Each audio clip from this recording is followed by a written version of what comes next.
Bueno, hermanos, quería hablarles sobre un tema que les había comentado un poquito el domingo pasado, ¿ya? Eh, Sobre justamente algunas de las etapas que se tienen que cumplir para poder vivir en las manifestaciones del reino de Dios, ¿cierto? ¿Cómo se llama? Entendiendo siempre de que en Cristo Jesús somos herederos de Dios, ¿cierto? Y coherederos con Cristo, pero no necesariamente significa que tenemos parte en la herencia. Creo que ese es un concepto que ya está claro entre todos nosotros. ¿Amén? Entonces, para poder tener parte en la herencia tenemos que cumplir ciertos requisitos o más, ¿cómo se llama? Que requisitos tenemos que tener cierta madurez, no en el sentido no en el sentido de, ¿cómo se llama? De jactancia, ¿cierto? De que yo soy más maduro de los demás, no.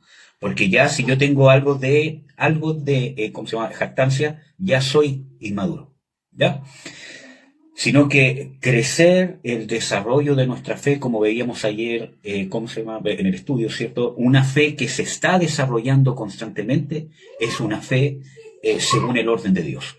¿Amén? Porque todos llevamos un desarrollo. O sea, yo tengo, ¿cómo se llama? Una hija ahora, ¿cierto? Que tiene, ¿cómo se llama? Tiene, ¿cómo se llama? 9 días de vida recién. Entonces, yo no puedo esperar que su cuerpo funcione como una mujer de 25 años, ¿cierto? ¿Por qué? Porque está en su desarrollo. Pero yo la llevo al control para ver si está perfecta, si está madura. No si es que es como una mujer de, ¿cómo se llama?, 25 años, sino que para su nivel, para su edad que tiene, está cumpliendo todos los requerimientos que debe cumplir de su desarrollo. Así también en el reino. Nosotros muchas veces, nuestro desarrollo va de acuerdo, ¿cierto?, a cómo vamos avanzando, y eso nos puede hacer maduros. Si yo voy respondiendo y avanzando según el proceso en el cual estoy de la mano de Dios. Amén. Así también es el desarrollo de nuestra fe. Bueno, un concepto importante, y creo que uno de los primeros pasos bíblicos, ¿cierto?, es para poder vivir el reino de Dios como Dios quiere que vivamos el reino, porque hay muchas partes donde, ¿cómo se llama?, se habla de una cultura del reino, etcétera, etcétera. Y creo que en parte está bien, hay una cultura del reino en el sentido de cómo ser, de que el reino tiene que influir en cómo administro mis finanzas, cómo llevo, ¿cómo se llama?, mi matrimonio, cómo resuelvo los conflictos, cómo hablo, cómo trato, ¿cómo se llama?, a mis seres, más cercanos, cómo se llama?, a los que no son tan cercanos, porque yo tengo que tener una proporción de reino. Por ejemplo, yo no puedo tratar igual a otras personas que no son mi, ¿cómo se llama?, esposa, como si fuesen, si fuesen mi, ¿cómo se llama?, esposa, ¿cierto? Ese es un problema. Entonces yo tengo que saber administrar mi cariño, mi afecto, mis relaciones, y para eso hay una cultura del reino. ¿Amén? Sin embargo, no basta solamente con vivir una cultura del reino en tomar la moral de Dios, ¿cierto?, y tratar de aplicarla de una manera humana a cada aspecto de mi vida, que obviamente va a ser de bendición. Pero el reino de Dios no es comida ni bebida ni cosas, ¿cómo se llama?, naturales, sino son cosas espirituales. Es justicia, gozo y paz en el Espíritu Santo. Y ahí entra la parte sobrenatural, que no es mística, sino que es sobrenatural, va más allá de lo que yo puedo alcanzar naturalmente. Hay una influencia divina que solamente puede provenir de Dios, ni de la hechicería, ni de la brujería, ni de cualquier otra cosa, sino que proviene directamente del Dios vivo. Entonces, entendiendo eso, tenemos un llamado, y yo quiero que con estas prédicas ustedes puedan sentir ese llamado a descubrir y a cuestionarse: ¿estaré viviendo el reino de Dios como Dios quiere que lo viva? Porque quizás usted diga: sí, yo estoy viviendo el reino de Dios porque Dios me ha sanado, a mí, ¿cómo se llama?, a mi hijo, etcétera, etcétera, o me ha dado, ¿cómo se llama?, provisión, y tantas otras cosas que quizás todos hemos vivido más de una vez. Pero, ¿es eso el reino de Dios? Entonces, ¿estamos viviendo el reino de Dios? Quizás sí, pero ¿estamos viviendo el reino de Dios como Dios quiere que lo estemos viviendo? Y no solamente viviendo, sino manifestando. Que el reino de Dios se manifieste en nosotros y a través de nosotros. Y no estoy hablando solamente de que se hagan señales, prodigios, milagros, ¿cierto?, y cosas, ¿cierto?, extraordinarias, porque sabemos de que también se mueve un poder engañoso, ¿cierto?, que es mediado según el poder de Satanás, que hace señales, prodigios engañosos. que no son falsos en sí mismos, sino que ocurren, pero alejan al hombre de la voluntad de Dios. ¿Amén? Entonces, tenemos que cuestionarnos, ¿estaré viviendo el reino de Dios? ¿Estaré manifestando el reino de Dios? ¿Estaré sembrando el reino de Dios? ¿Cierto? Como Dios quiere que lo haga, porque tenemos un llamado a ministrar el reino de Dios. Efesios 4 lo dice, de que los ministerios, ¿cierto? Los pastores, líderes, ¿cierto? Todo esto que estamos haciendo, ¿cierto? Que lleva un trabajo detrás, es para que seamos ejercitados, adiestrados, perfeccionados para la obra del ministerio. No quiere decir que usted va, ¿cierto?, a ser pastor, va a ser evangelista, puede ser, ¿cierto? Pero no necesariamente es eso, sino cuando habla de la obra del ministerio, habla de manifestar y establecer el reino de Dios, ¿cierto?, conforme a la voluntad de Dios, que realmente podamos ser gente que trabajemos con Dios. Pablo habla de que somos coadjutores con Dios. Eso habla de compañeros de trabajo. Independientemente que Dios es el Señor, Jesús es el Señor y es el que manda, dicta, pero tiene un compañero, tiene un partner, por decirlo así, ¿cierto? Los dos trabajan codo a codo, ¿cierto? Entonces tenemos que alcanzar esa estatura para que se manifieste el reino como se debería de manifestar. Porque miren, hermanos, el mundo necesita el reino de Dios. El mundo no necesita psicología cristiana. El mundo no necesita que el cristianismo se disfrace del mundo para cazar prácticamente al mundano y hacerle ver que prácticamente somos iguales a ellos, ¿cierto? Y que solamente cambia que creemos en Jesús. No. Eso no es una manera correcta de manifestar el reino. El reino se establece con verdad, con luz, con lo que es. Sumisión al Rey de Reyes y Señor de Señores, que es Jesús. Sumisión a su moral, a su ética, a sus valores, a sus mandamientos, en los cuales Dios demanda que nos arrepintamos y vivamos conforme a su voluntad. Ese es el reino de Dios. Pero ¿cómo probamos que Dios es real? Con psicología, con filosofía, con argumentos, con dejar sin argumentos, a tal y a tal y a tal acá. No es así. Vamos a ver un ejemplo, hay muchos. Nos vamos a ir a Hebreos. Entonces, no es solamente argumentos y tampoco solamente es mi forma intachable de ser. Es también, yo doy testimonio con mi forma de ser, para que el enemigo, como dice en las Escrituras, se avergüence porque no tiene de qué reprendernos. ¿Cierto?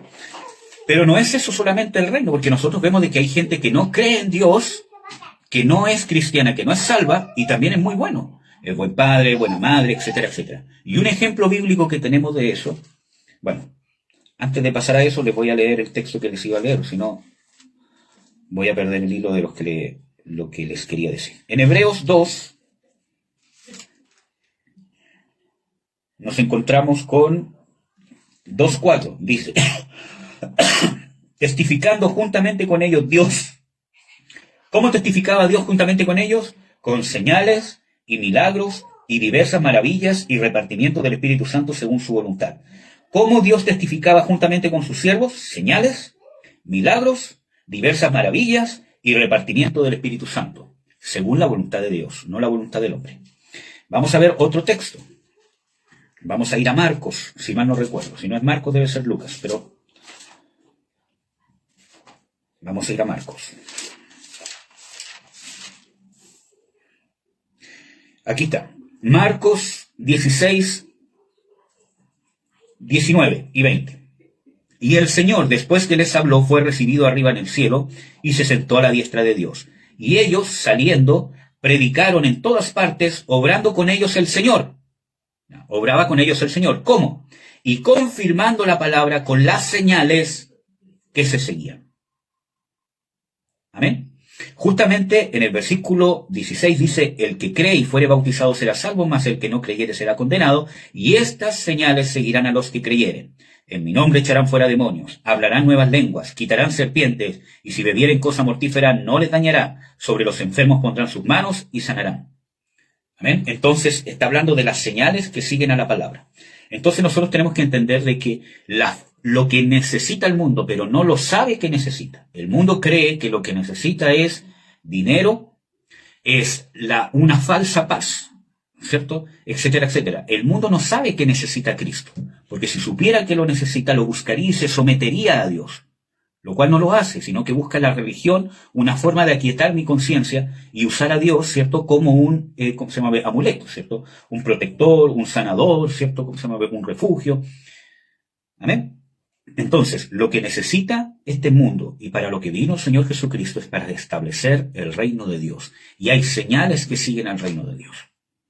Y entre ellos, una de las señales más potentes del reino de Dios es la liberación.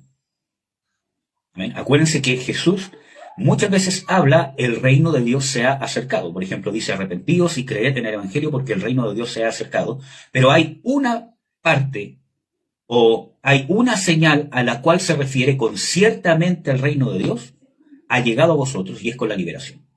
Dice, mas si yo por el Espíritu de Dios echo fuera a los demonios, ciertamente, no que el reino de Dios está cerca, sino que ciertamente el reino de Dios ha llegado.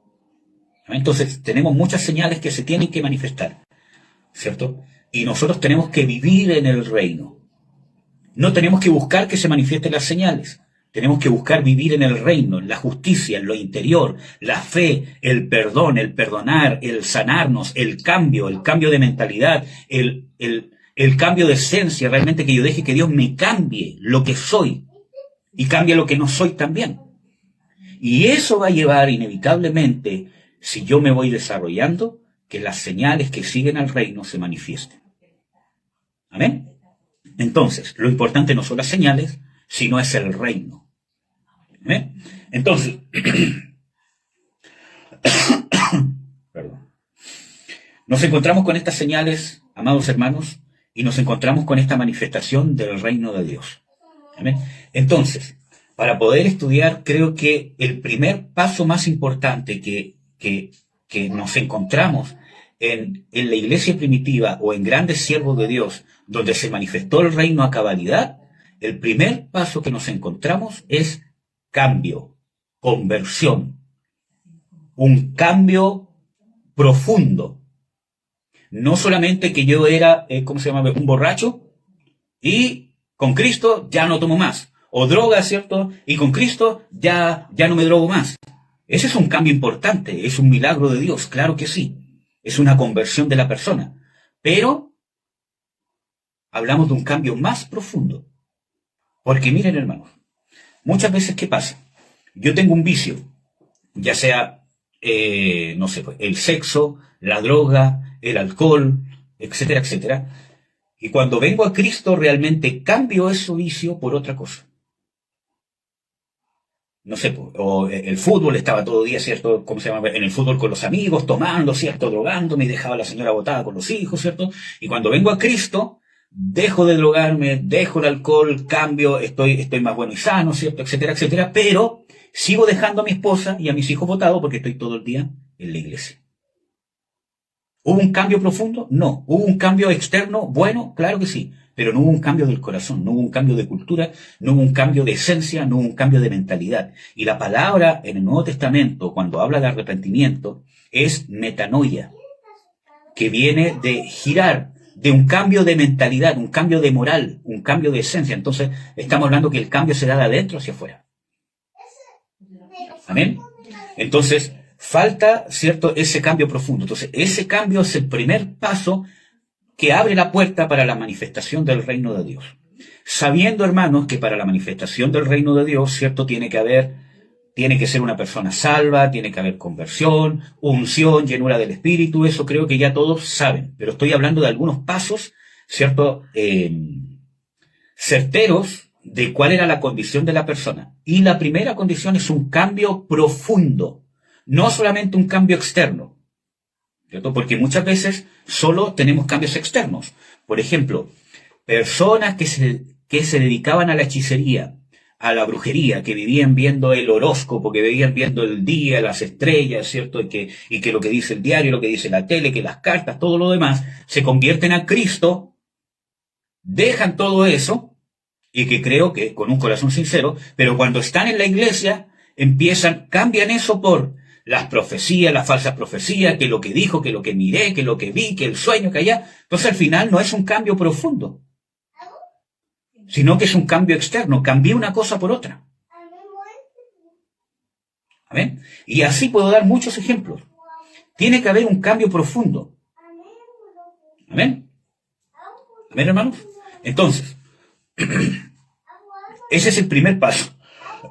Y lo vamos a ver ejemplificado en Pablo y un poco en Pedro también. En Hechos 9 nos encontramos con la conversión de Pablo. Vemos aquí que hay un cambio profundo. Cuando hablo de este cambio profundo no es un cambio humano, sino es el cambio que se da en la conversión. Acuérdense que cuando usted nace, o sea, cuando usted se convierte y nace de nuevo, ¿cierto? Tiene un encuentro personal con el Señor Jesucristo que marca un antes y un después en su vida. Inicia un proceso de conversión constante, continuo y progresivo. Cuando usted nace de nuevo y se convierte, empieza un proceso de conversión constante, continuo y progresivo.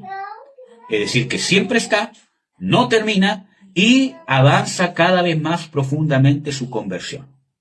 Y esa palabra conversión, les vuelvo a reiterar, en la Biblia, por lo menos en el Nuevo Testamento, habla de cambio de moral, cambio de mente, cambio de intelecto, cambio de forma de pensar, cambian mis procesos mentales, cómo procesar mi entorno y cómo exteriorizar lo que tengo en el interior. Muchas veces somos iguales que como éramos antes, ¿cierto? En el cristianismo somos iguales como éramos antes, pero ahora en las cosas de Dios. Somos exactamente iguales, pero ahora todo tiene, ¿cómo se llama? El apellido de Jesús, en el nombre de Jesús, amén, aleluya, gloria a Dios. Pero somos iguales. Tenemos el mismo descontrol en nuestros sentimientos, en nuestras emociones y en nuestra voluntad. Pero ahora todo lo volcamos con el apellido de Dios, de Cristo, en el nombre de Cristo, todo lo demás. Entonces, no digo que sea malo eso, sino que voy al punto de lo interior, porque Dios anhela nuestro corazón, un cambio profundo. Y cuando hablo de controlar las emociones, no hablo simplemente de ser muy jaja, que me río por todo, ¿cierto? Sino también muchas veces no sé controlar mi temperamento. Entonces somos iguales. No hay un cambio profundo, sino que hubo solamente un cambio externo. Y creo que esa es la mayor limitante para la manifestación del reino de Dios. Es la mayor limitante para la manifestación del reino de Dios, amados hermanos.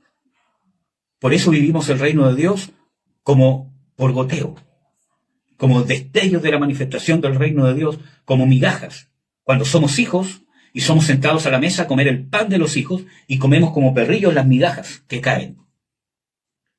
Porque no queremos cumplir la condición necesaria para sentarnos a la mesa como hijos maduros, madurar, crecer, dejar desarrollarnos, estar dispuesto a cambiar, y no solamente estar dispuesto, ¿cierto?, a cambiar, Señor, cámbiame, sino yo tomar parte en este negocio del cambio, tomar parte activa, parte consciente.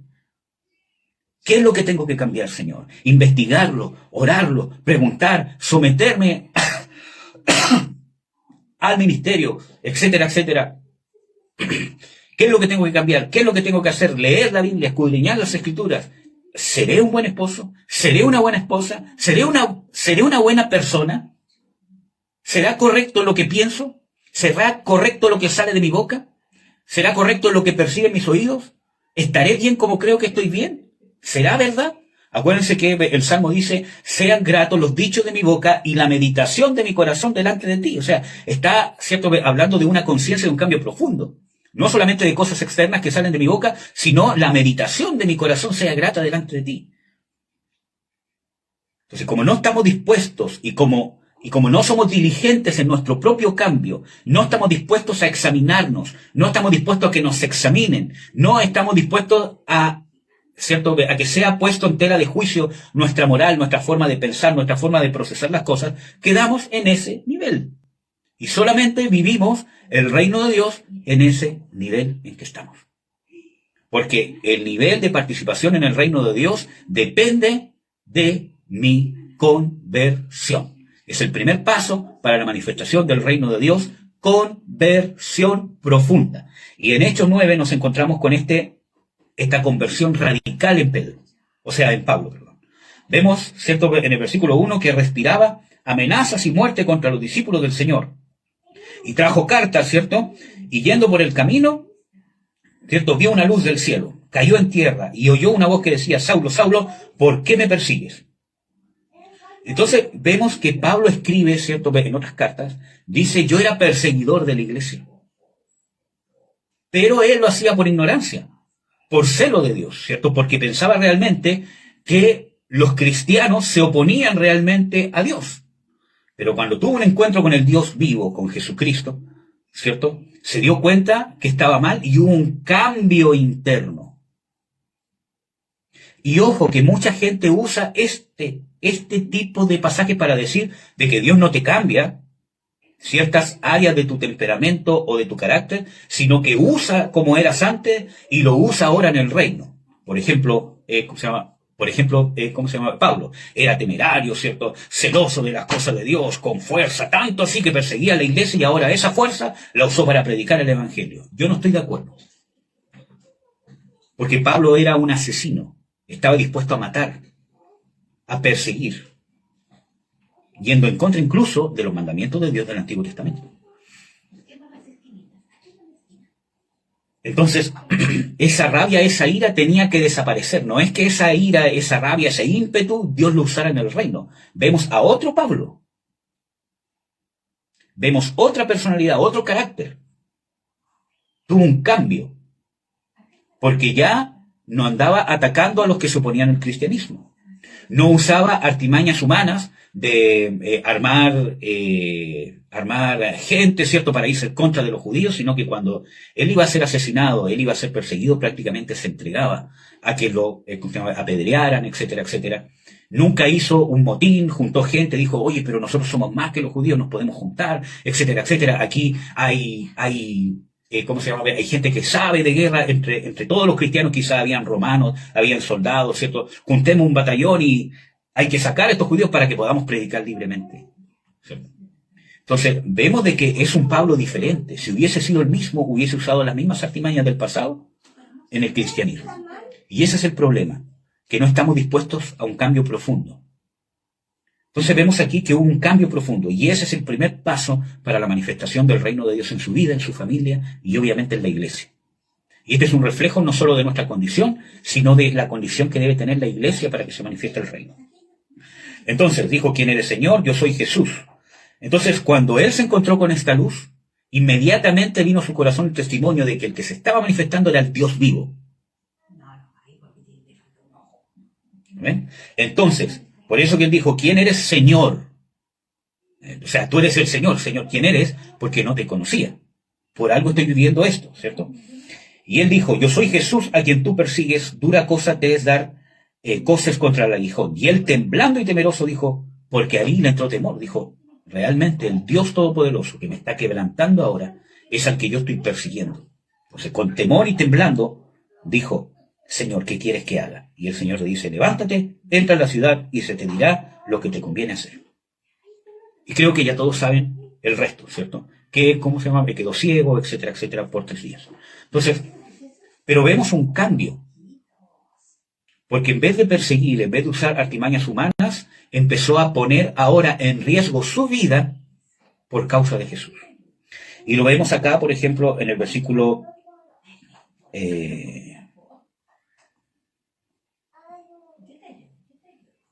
en el versículo 20, que quiero leerles la versión la versión textual, porque está mejor, dice. Hechos 9, versículo 20, dice, y enseguida, o sea, después que fue sanado de su ceguera, etcétera, etcétera, y después que pudo comer, ¿cierto? Dice, y enseguida predicaba a Jesús en las sinagogas, este es el Hijo de Dios. Y todos los oyentes estaban atónitos y decían, ¿no es este el que asolaba a los que invocaban este nombre en Jerusalén? Y a esto había venido acá para llevarlos atados ante los principales sacerdotes, pero Saulo se fortalecía mucho más y confundía a los judíos que vivían en Damasco, demostrando que o sea Jesús, es el Mesías. Entonces hubo un cambio radical, hubo un cambio profundo. ¿ya? Y no es solamente salir a predicar en la calle, hermano, salir a predicar y yo empiezo a predicar, le empiezo a hablar a todos de Jesús, sino que voy al punto del cambio que hubo adentro, el cambio profundo.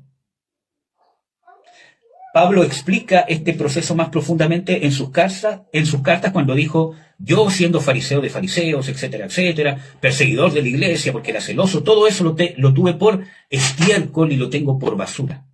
Ese es el cambio. Que mi vida pasada, mis artimañas, mis fortalezas, todo lo que me daba valor, todo lo que me daba seguridad, identidad, lo tengo por estiércol, por ganar a Cristo. Estoy dispuesto a ser hecho de nuevo. No a que Dios renueve las cosas que ya tengo, sino a realmente tener por estiércol lo que he sido y estar dispuesto a ser hecho de nuevo, educado otra vez. ¿Amén? Entonces, miren, yo tuve ¿cómo se llama? No sé cómo decirlo, pero tuve la experiencia de estar bajo una cobertura, ¿cierto? Un pastor que era muy usado por Dios en ciertas áreas, pero se empezó a desviar tanto que empezó a manipular a la gente, ¿cierto? Y entre eso, muchos, sufrieron muchos, entre ellos yo, ¿cierto? Pero una de las cosas que detrás de todo eso pude yo experimentar sacar, era la disposición que Dios puso en mí de ser moldeado.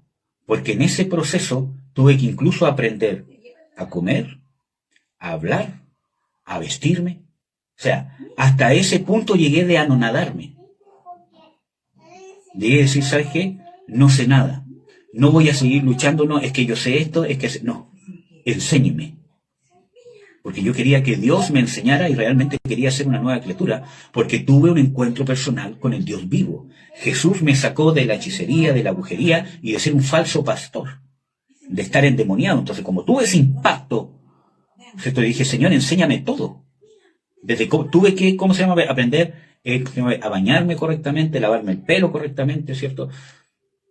Entonces, esa disposición de aquí estoy, enséñeme, es lo que Dios empezó a trabajar como un discípulo. Y esa condición tenemos que salvaguardarla durante toda nuestra vida, porque nos podemos ensoberbecer. Entonces, a ese nivel tenemos que llegar. Señor, enséñame todo, pero como ya traemos mañas, por eso que es más fácil trabajar con los jóvenes, ¿cierto? Porque son más moldeables dentro de su rebeldía, que pueden decir esto, pero tienen una necesidad de ser guiados y ser moldeados. En cambio, un adulto que aparentemente no es tan rebelde, pero cuando quieres cambiarlo, cuando lo quieres corregir en cosas profundas de su ser, de su modo de pensar, no, hasta ahí nomás. No se meta más en mi vida. Amén. Entonces, por eso que Jesús dice que el reino de Dios es de los que son como niños, porque se está refiriendo a esa condición. Esa palabra niños, usada por Jesús, ¿cierto? Es una palabra de un infante que necesita ser guiado. Un infante que necesita dirección. Que lo que yo le digo lo cree. Miren, un niño, si tú le dices de que existe, el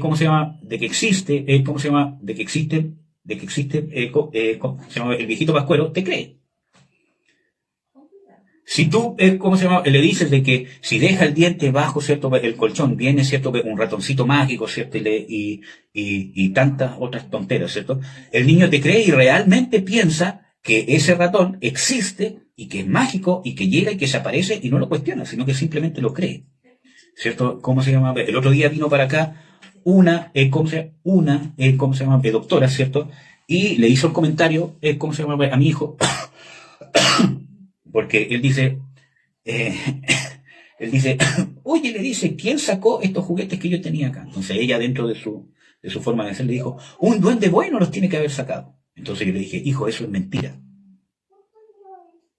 ¿Por qué? Porque el niño cree todo lo que le dicen. Si alguien le dice de que hay un duende que le movió cierto juguete, él cree realmente que existe ese duende. Entonces, Si tú le dices a tu hijo que Jesús es real, si tú le dices a tu hijo que Jesús está en tu corazón, que Jesús está siempre con él, que Jesús lo cuida, que Jesús lo oye, que es la verdad espiritual real que rige el universo, te va a creer.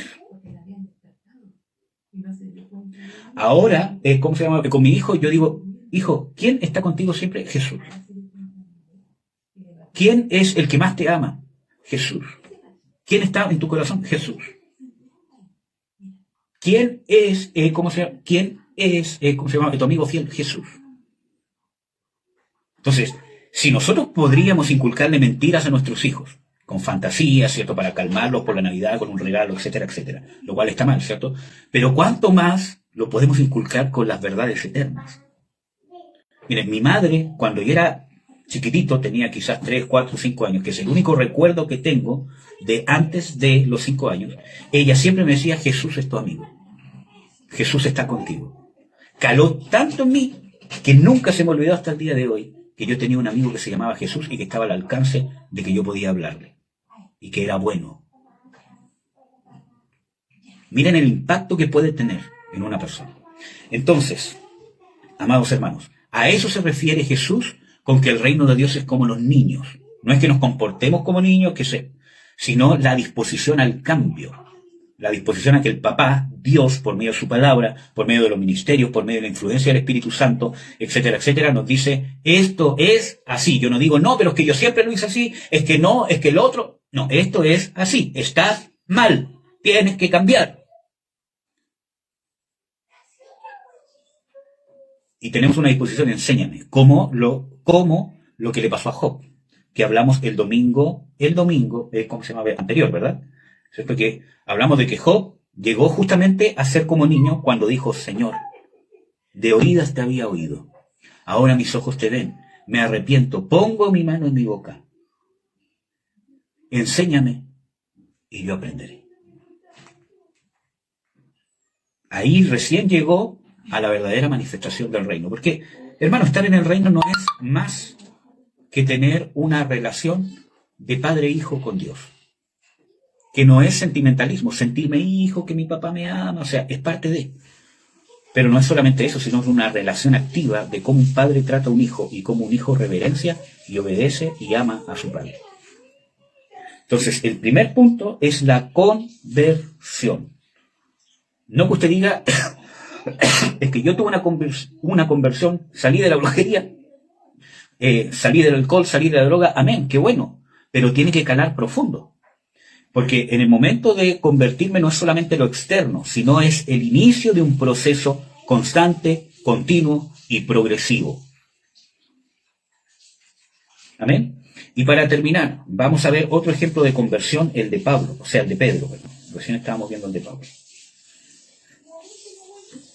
Vamos a ver quizás en el de Pedro que está más fácil de dilucidar. Déjenme revisar. Lo tenía anotado aquí.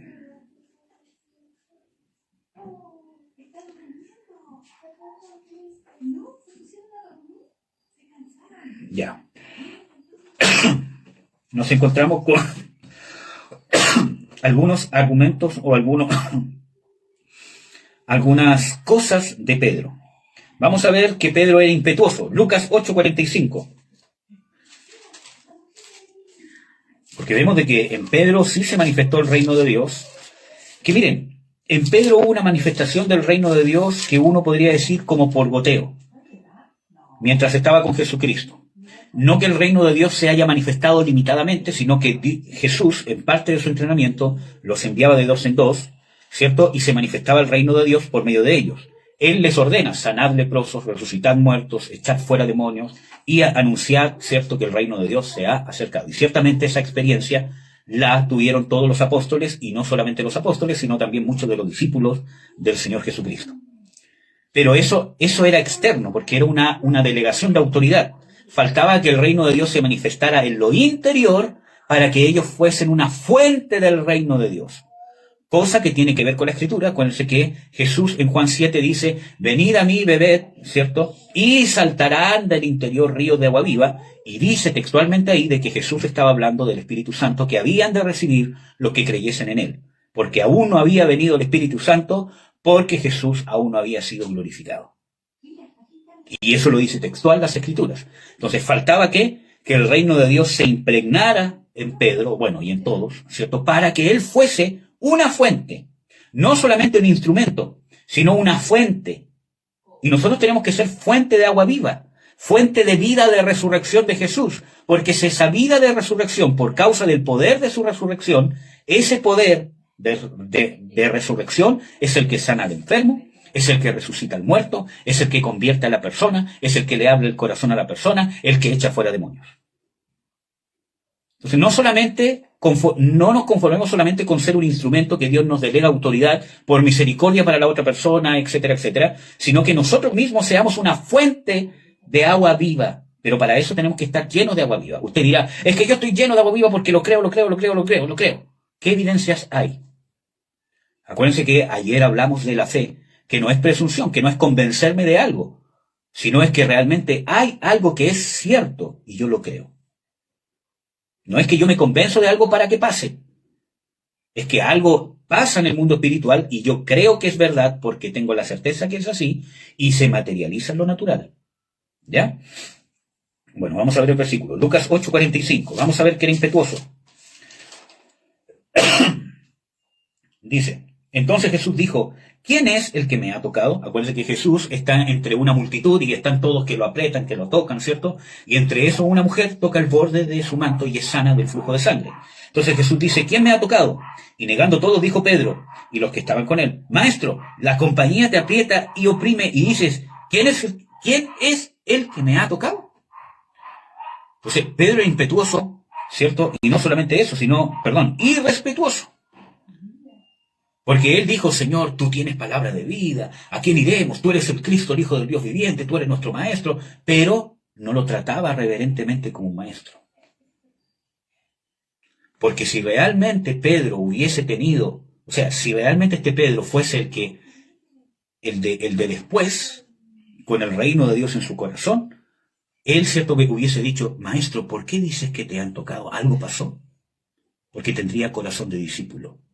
Sabía que todo lo que dice el maestro es verdad, independientemente de la circunstancia. ¿Ven? Entonces era irrespetuoso. ¿Qué más? Era testarudo. Marcos 14:31.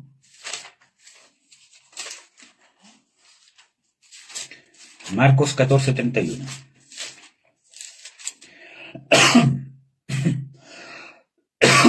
Dice, bueno, voy a leer desde el 30. Y le dice Jesús, de cierto te digo que tú, hoy, en esta noche, antes que el gallo haya cantado 2 veces, me negarás 3 veces. Mas él, Pedro, ¿cierto?, con mayor porfía decía, si me fuere menester morir contigo, no te negaré. Y también todos decían lo mismo. Entonces vemos de que era testarudo, no tenía un corazón de discípulo, pese a que era discípulo del Señor Jesucristo, pero estaba en un entrenamiento, ¿cierto? No estaba manifestado el reino de Dios porque el reino de Dios es humildad.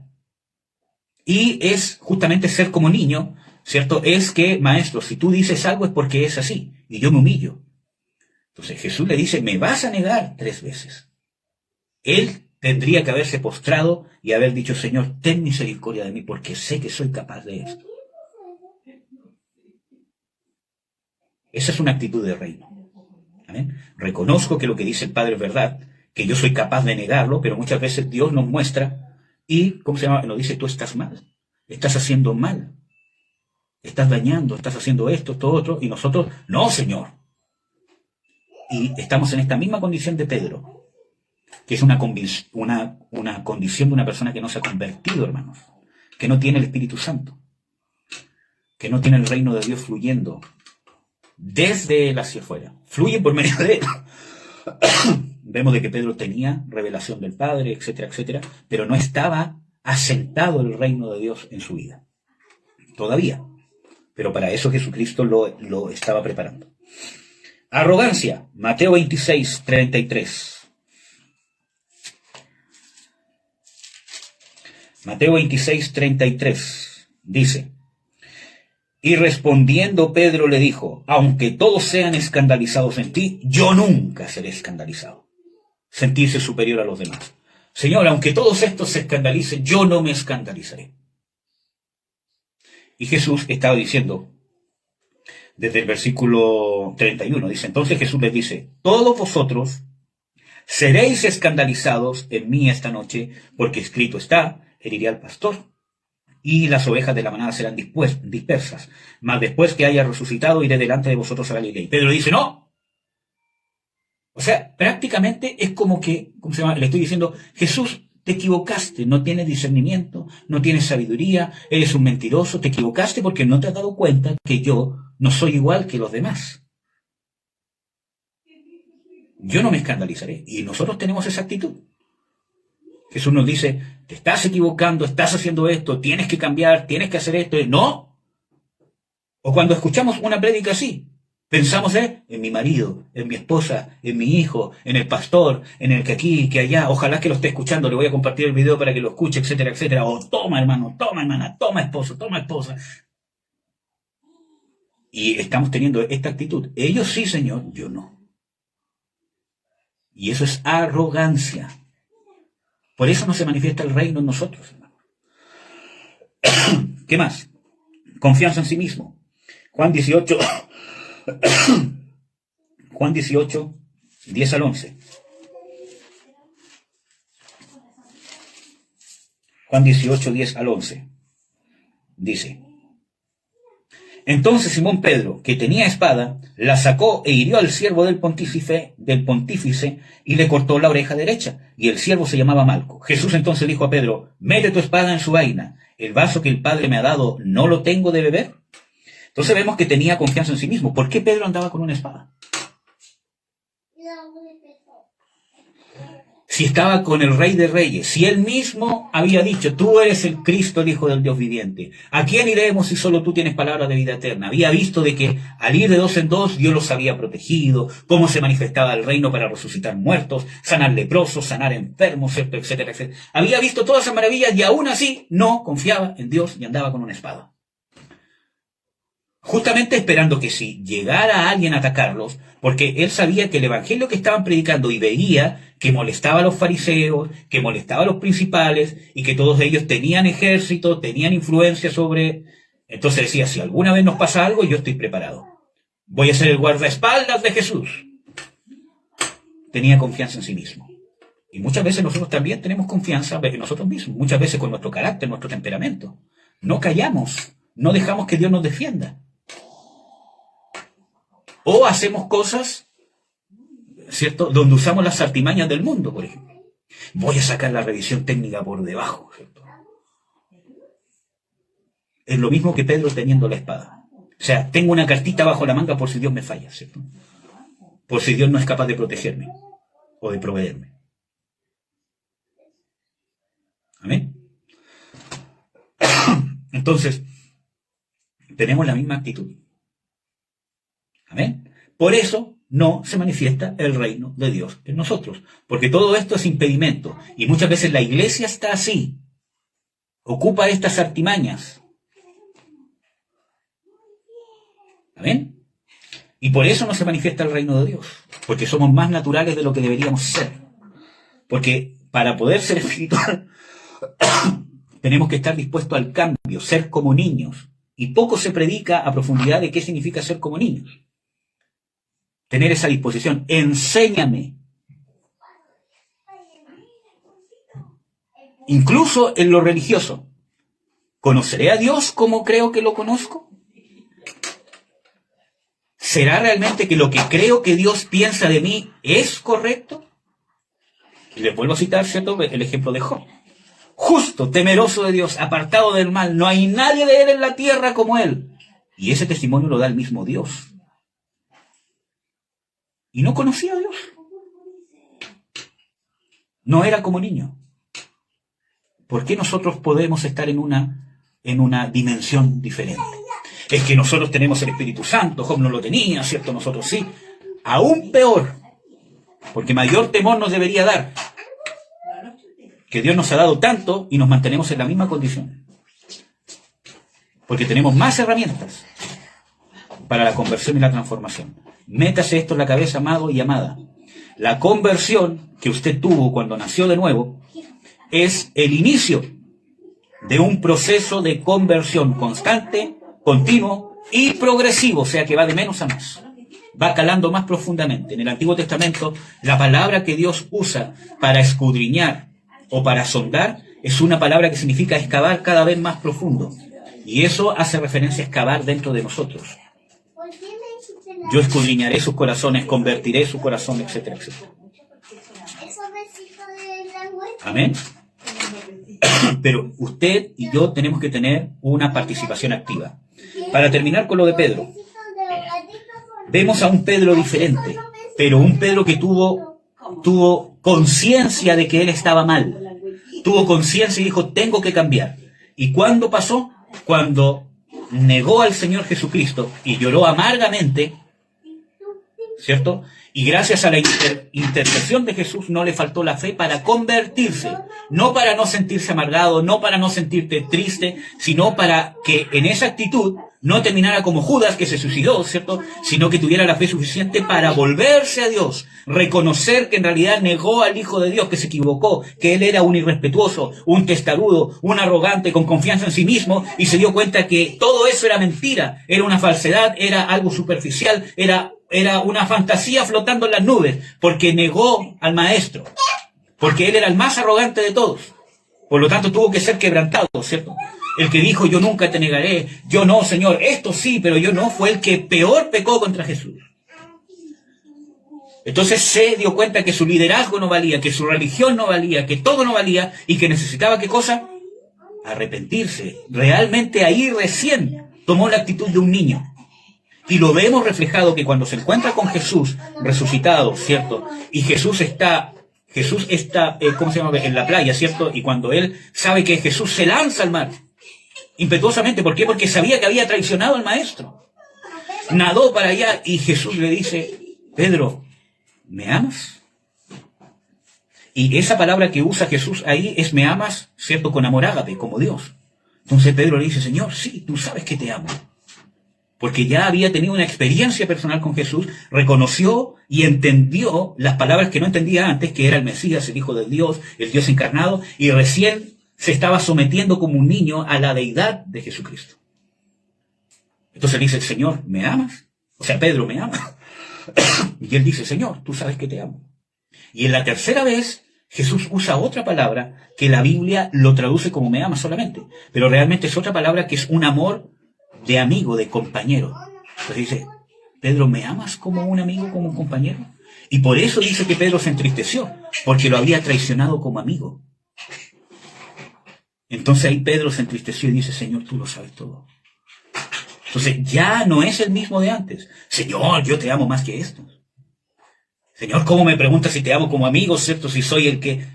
Si no dice, Señor, o sea, ¿cómo se llama? En otras palabras, tú sabes que no tengo esa capacidad. Tú sabes que te fallé, tú sabes que te negué, tú sabes que todo lo que dije, ahora me avergüenzo de todas las cosas que dije porque... Parecido a la conversión de Job, ¿no? Simplemente con decir, Señor, tú lo sabes todo. Tú sabes que te quiero como amigo. Y Jesús ahí lo restaura. Apacienta mis corderos. Entonces, nosotros vemos de que hay otro Pedro. Ya no es el impetuoso, el arrogante. Nosotros vemos de que incluso es reprendido por Pablo. Y no se paró y dice, Pablo, tú eres un apóstol abortivo, yo estuve con Jesús, ¿cierto? Yo soy uno de los 12. No, sino que aceptó la reprensión, incluso pública, porque ya era otra persona, era otro Pedro. No era el mismo, no es que Dios usó su arrogancia, su ímpetu, ¿cierto?, para llevarlo al reino y ahora impetuoso. No, vemos otro Pedro, manso. Amén. Pero ese proceso vino en el quebranto, igual que el de Pablo, porque estuvo dispuesto, se hizo como niño, a ser educado, formado, enseñado.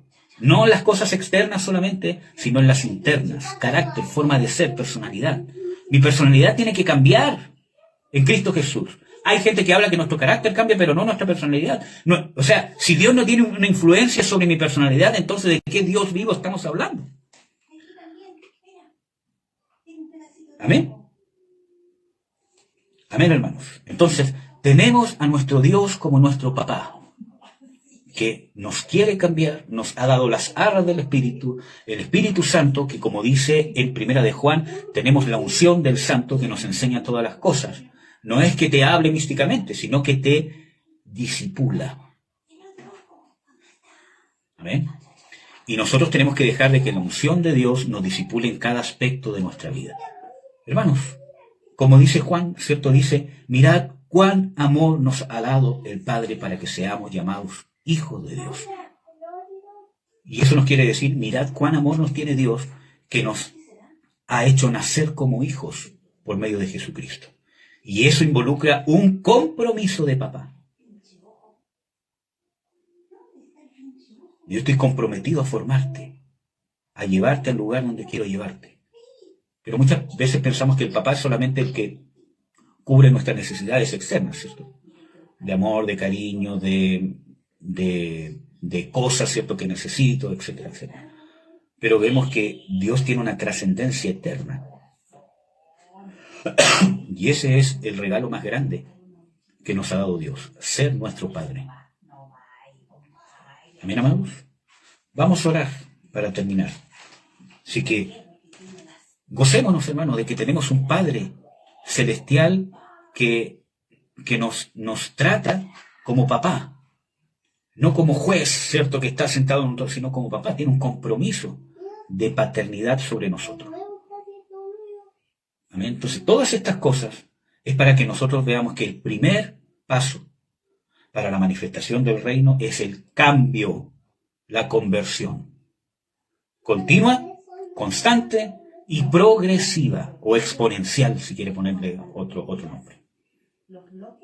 El primer paso para la manifestación del reino es esta conversión bíblica. Amén. Y tenemos a Dios a nuestro favor, hermanos, para lograrlo. Nunca se quede en la culpa. Nunca se quede en el pobrecito de mí. Entonces yo no sirvo, yo no tengo, me equivoqué. Sí. Hermano, si usted se ha dado cuenta que se equivocó, me equivoqué. Hágase un niño. Aquí estoy, enséñame. Como Job. Señor, tú hablarás, tú me enseñarás, yo callaré. Amén. Entonces, oremos, amados. Oremos. Padre, en el nombre de Jesús, te quiero dar las gracias, Señor, por tu misericordia. Te quiero dar las gracias por tu amor, Señor. Te quiero dar las gracias por tu paternidad, Señor, por estar con nosotros, por amarnos tanto así. Aunque muchas veces nos quejamos, aunque muchas veces, Señor, incluso hemos hasta renegado, hemos faltado a la fe, Señor, hemos fallado, Señor, en nuestra fidelidad, nuestra fe, nuestra confianza, etcétera, etcétera, Señor. Tú no nos tratas conforme a nuestras iniquidades, Señor, sino conforme a tu paternidad. Como dice el Salmo 103, Señor, no ha hecho con nosotros conforme a nuestras iniquidades, sino conforme a tu misericordia. Como un padre se enternece de los hijos, así te enterneces tú de los que te temen. Sigue obrando en nuestro corazón, Padre. Abre nuestros ojos para que nos podamos examinar, para que tengamos una parte activa en nuestra conversión. Queremos vivir el reino, Señor. Queremos ser parte del cuerpo glorioso del Señor Jesucristo. El cuerpo glorioso en el sentido de que te glorifica, de que estamos dispuestos y podemos ser instrumentos útiles, si tu voluntad así lo quiere, porque tú encuentras en nuestros corazones gente que está dispuesta realmente a padecer por causa de Cristo, realmente a padecer y que realmente podamos ser instrumentos de edificación para el cuerpo, independientemente del precio que conlleve eso, menosprecio, persecución, incluso que no figuremos en ninguna parte. Señor, que realmente podamos ser instrumentos del reino. Te pido por cada uno de mis hermanos que está aquí conectado, por Verónica, Freda, por Viviana, por Jocelyn, por Franco, por mi madre, y especialmente por mi esposa, Señor, y mis 2 hijos, y obviamente por mí, Señor. Que podamos ser instrumentos del reino de Dios. Instrumentos realmente útiles para edificar el cuerpo de Cristo. Trátanos, abre nuestros ojos, Señor. En el nombre de Jesús de Nazaret, También te pido por los hermanos que no se han podido conectar, Señor. Te quiero pedir por Claudia, te quiero pedir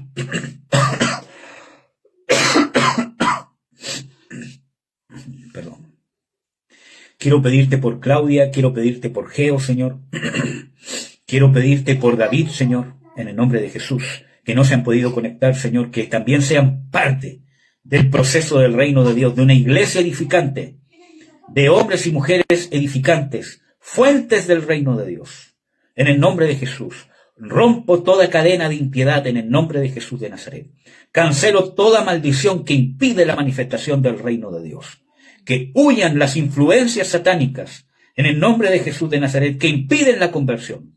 Rompo toda maldición de hechicería, brujería, de fornicación en el nombre de Jesús. Cancelo toda maldición de no querer volverse a Jehová en el nombre de Jesús de Nazaret. Rompo toda maldición de iniquidad, de impiedad en el nombre de Jesús. No solo sobre nosotros, sino sobre cada persona que vea este video después, Señor. Que lo alcance la bendición, que lo alcance la manifestación del reino de Dios.